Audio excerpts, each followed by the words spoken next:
jedna vec, ktorá mi takisto veľmi imponuje počas tých už 13 rokov, a tiež často nad tým rozmýšľam, ako je to možné, je to, že Smer vlastne ako, myslím si, jediná z tých štandardných strán tu na Slovensku po novembri je stále jednotná. Je taká ako veľmi, ako u nás vnútri je taká veľmi dobrá kamarátska atmosféra.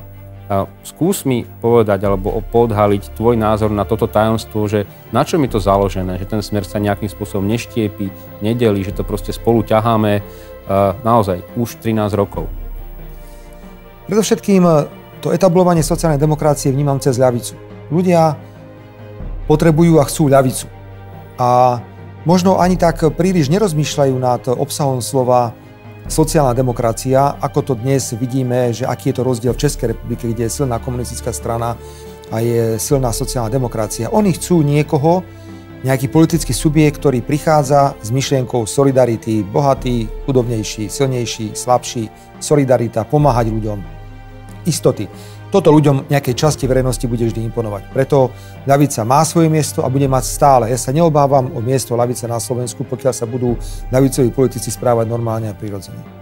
Veľmi dôležité rozhodnutie bolo, Marek, a ty si to pamätáš, po voľbách v roku 2002, kedy sme získali asi 13,5% a povedali sme, že dosť s experimentami. Nebudeme sa tváriť, že nie sme ľavica, keď sme ľavica. Vtedy sme sa pokúšali hrať s treťou cestou, niečo také, že aj také, aj onaké.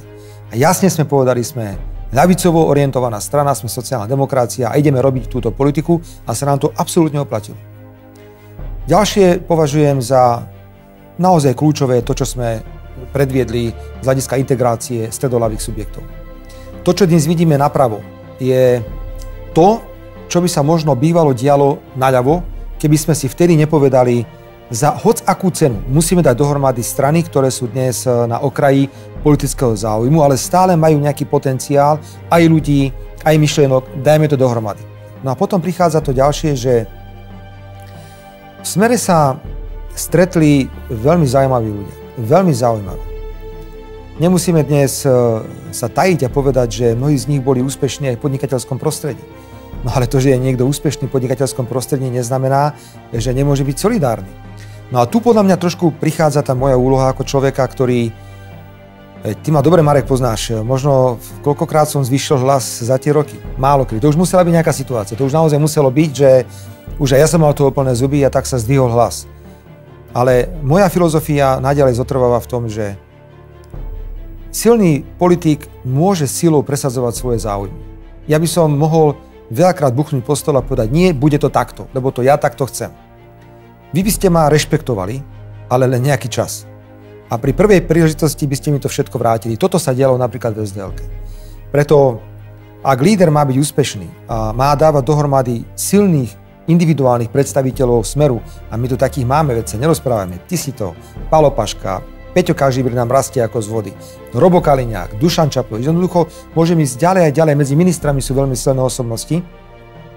Dať dohromady takýchto ľudí vyžaduje nie buchanie po stole, ale vyžaduje to, čo si ty povedal, vytváranie atmosféry, že každý sa v tom priestore cíti plnohodnotný, nikto nie je posúvaný niekam nabok, nikto nie je považovaný za nulu a niekto iný je považovaný za Pána Boha. Ak tieto pravidlá, ktoré sme si povedali spoločne, to znamená udržať integráciu, byť pohromade v stredoľavom priestore, udržať atmosféru vzájomného rešpektovania sa ľudí v Smere, ale hlavne udržať atmosféru hodnôt ľavice.